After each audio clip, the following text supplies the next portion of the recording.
प्रिय उद्धव, मेरी परम पावन लीला कथा को सुनने और कीर्तन करने से जैसे जैसे मन का मैल धुलता जाता है, वैसे वैसे ही उसे वास्तविक तत्व के दर्शन होने लगते हैं। जो मनुष्य निरंतर सांसारिक वासनाओं के विषय में सोचते रहते हैं, उनका मन उन्हीं विषय वासनाओं में उलझा रहता है, और जो मेरा स्मरण करता है उसका मन मुझ में रम जाता है। इसलिए तुम दूसरे साधनों की चिंता छोड़ दो। अरे भाई, मेरे अतिरिक्त और कुछ है ही नहीं। जो कुछ इन आंखों से दिखाई देता है वह सब स्वप्न के समान है। इसलिए तुम मेरे चिंतन से अपना चित्त शुद्ध कर लो और उसे पूरी एकाग्रता से मुझ में ही लगाओ। उद्धव जी ने भगवान से पूछा, हे प्रभु, किसी मनुष्य को आपका ध्यान किस प्रकार से करना चाहिए? भगवान श्री कृष्ण ने कहा, प्रिय उद्धव, सबसे पहले योगी को किसी ऐसे आसन पर बैठना चाहिए जो ना तो बहुत ऊंचा हो ना ही बहुत नीचा, और वह उस आसन पर शरीर को सीधा रखकर आराम से बैठ जाए। हाथों को अपनी गोद में रख ले और दृष्टि अपनी नाक के आगे के भाग पर जमा ले। इसके बाद पूरक, कुंभक, रेचक तथा रेचक, कुंभक और पूरक, इन प्राणायामों के द्वारा नाड़ियों को शुद्ध करे। पूरक का अर्थ है वायु को श्वास के द्वारा फेफड़ों में ले जाना। कुंभक का अर्थ है श्वास को छोड़ने से पहले फेफड़ों में रोक कर रखना। रेचक का अर्थ है श्वास को छोड़ना। योगी को इन तीनों प्राणायामों का अभ्यास धीरे धीरे बढ़ाना चाहिए और इसके साथ साथ इंद्रियों को जीतने का भी प्रयास करना चाहिए। इन तीनों प्राणायामों के साथ योगी अपने हृदय में बहुत सूक्ष्म ओमकार का ध्यान करे और श्वास या प्राण के द्वारा ओम को हृदय से ऊपर की तरफ बुद्धि में ले जाए और ओमकार में घंटनाद के समान स्वर स्थित करे। योगी इस बात का ध्यान रखे कि ओम के स्वर का तांता प्राणायाम के दौरान टूटने ना पाए। इस प्रकार प्रतिदिन 3 समय 10-10 बार ओमकार के सहित प्राणायाम का अभ्यास करे। ऐसा करने से 1 माह के भीतर उसकी प्राणवायु वश में हो जाती है। उसके बाद योगी ऐसा चिंतन करे कि हृदय एक कमल का फूल है। वह शरीर के भीतर इस प्रकार स्थित है कि मानो उसकी डंडी तो ऊपर की ओर है और मुख नीचे की ओर। अब ध्यान करना चाहिए कि कमल का मुख ऊपर की ओर होकर खिल रहा है। उस कमल के फूल में 8 पंखुड़ियां हैं और बीच में बहुत सुंदर कर्णिका रूपी गद्दी है। और ऐसा ध्यान करना चाहिए कि उस गद्दी पर क्रमशः सूर्य, चंद्रमा और अग्नि स्थापित हैं। इसके पश्चात अग्नि के भीतर मेरे इस स्वरूप का स्मरण करना चाहिए। मेरा यह स्वरूप ध्यान के लिए बड़ा ही मंगलमय है। मेरे हर अंग का गठन बड़ा ही सुडौल है। रोम रोम से शांति टपक रही है। मुख कमल प्रसन्नता से अत्यंत प्रफुल्लित है और सुंदर है। घुटनों तक लंबी लंबी मनोहर 4 भुजाएं हैं। बड़ी ही सुंदर गर्दन है। सुंदर गाल मरकत मणि के समान निखर रहे हैं। मुख पर मंद मंद मुस्कान की मनोहर छटा है। दोनों ओर के कान बराबर हैं और उनमें मछली की आकृति के कुंडल झिलमिला रहे हैं। वर्षाकालीन बादलों के समान श्याम शरीर पर पीला वस्त्र धारण किया है। श्री वत्स एवं लक्ष्मी जी का चिन्ह वक्ष स्थल पर क्रमशः दाएं बाएं विराजमान है। हाथों में क्रमशः शंख, चक्र, गदा और कमल का फूल धारण किए हैं। गले में वनमाला लटक रही है। चरणों में नुपुर शोभा दे रहे हैं। गले में कौस्तुभ मणि जगमगा रही है। अपने अपने स्थान पर जगमगाते हुए किरीट, कंगन, करधनी और बाजूबंद शोभायमान हो रहे हैं। एक एक अंग अत्यंत सुंदर और हृदय को हर लेने वाला है। सुंदर मुख और प्यार भरी चितवन कृपा प्रसाद की वर्षा कर रही है। इस सुकुमार रूप का ध्यान करना चाहिए और अपने मन को एक एक अंग में लगाना चाहिए।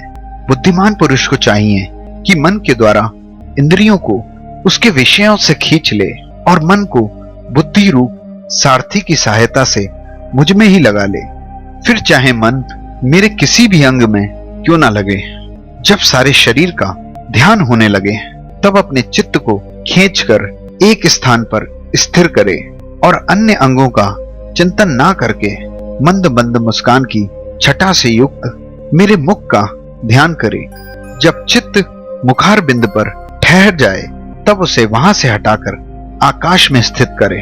तदंतर आकाश का भी चिंतन त्याग कर मेरे स्वरूप में आरूढ़ हो और मेरे सिवा किसी भी वस्तु का चिंतन ना करे। जब इस प्रकार चित्त समाहित हो जाता है तब जैसे एक ज्योति दूसरी ज्योति से मिलकर एक हो जाती है, तब योगी अपने में मुझे और मुझ सर्वात्मा में अपने आप को अनुभव करने लगता है। जो योगी इस प्रकार तीव्र ध्यान योग के द्वारा मुझ में ही अपने चित्त का संयम करता है, उसके चित्त से वस्तु की अनेकता और तत्व संबंधी ज्ञान और उनकी प्राप्ति के लिए होने वाले कर्मों का भ्रम शीघ्र ही निवृत्त हो जाता है। भगवान श्री कृष्ण कहते हैं कि जब साधक अपनी इंद्रियों, प्राण और मन को वश में करके अपना चित्त मुझ में लगाने लगता है तब उसके सामने बहुत सी सिद्धियां प्रकट होती हैं, जो इस प्रकार हैं। अपने को सूक्ष्म बना लेने की क्षमता ही अणिमा सिद्धि है।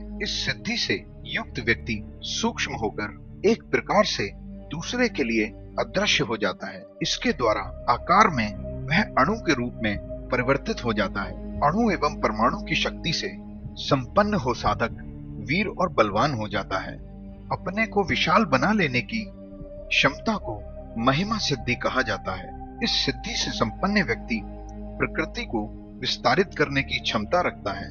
जिस प्रकार ईश्वर ही अपनी इसी सिद्धि के माध्यम से ब्रह्मांड का विस्तार करते हैं, इसी प्रकार साधक भी इसे पाकर उन्हीं जैसी शक्ति को पा जाता है।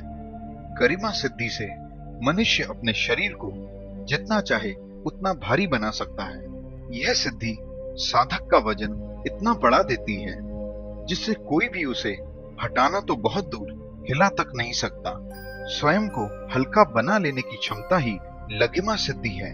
इस सिद्धि के प्रभाव से योगी सुदूर अनंत तक फैले हुए ब्रह्मांड के किसी भी पदार्थ को अपने पास बुलाकर उसे सूक्ष्म करके अपने हिसाब से परिवर्तित कर सकता है। प्राप्ति सिद्धि के बल पर मनुष्य जो भी पाना चाहे उसे प्राप्त कर सकता है। साधक जिस भी वस्तु की इच्छा करे, चाहे वह असंभव क्यों न हो, उसे तत्काल ही प्राप्त हो जाती है। कोई भी रूप धारण कर लेने की क्षमता प्राकाम्य सिद्धि कही जाती है। इस सिद्धि से सिद्ध हो जाने पर मन के विचार योगी के अनुरूप परिवर्तित होने लगते हैं। इस सिद्धि में साधक अत्यंत शक्तिशाली होने का अनुभव करता है। वह चाहे तो आसमान में उड़ सकता है और यदि वह चाहे तो पानी पर भी चल सकता है। हर राज सत्ता को जान लेना और इस पर नियंत्रण करना ही इशिता सिद्धि कही गई है। इस सिद्धि को प्राप्त करके साधक समस्त प्रभुत्व और अधिकार प्राप्त करने में सक्षम हो जाता है। जीवन और मृत्यु पर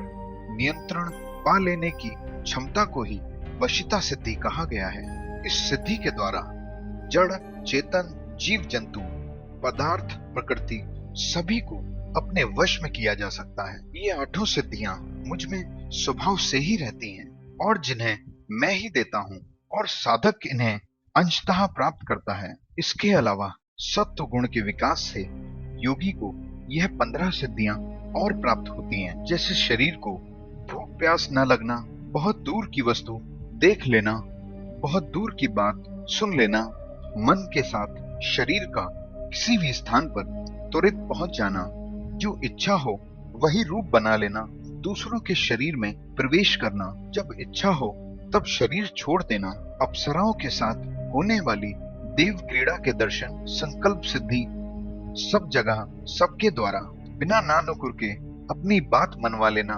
भूत भविष्य और वर्तमान को जान लेना, गर्मी जाड़ा, सुख दुख और भेदभाव से रहित होना, दूसरे के मन की बात जान लेना, अग्नि सूर्य जल और विष की शक्ति को वश में कर लेना और किसी से भी पराजित न होना।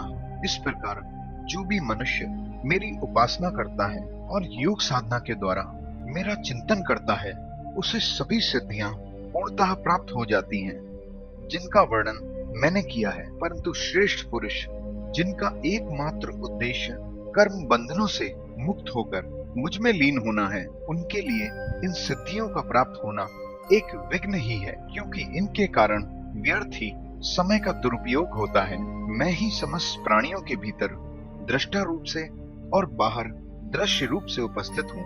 मुझ में बाहर भीतर का कोई भेद नहीं है, क्योंकि मैं निरावरण एक अद्वितीय आत्मा हूँ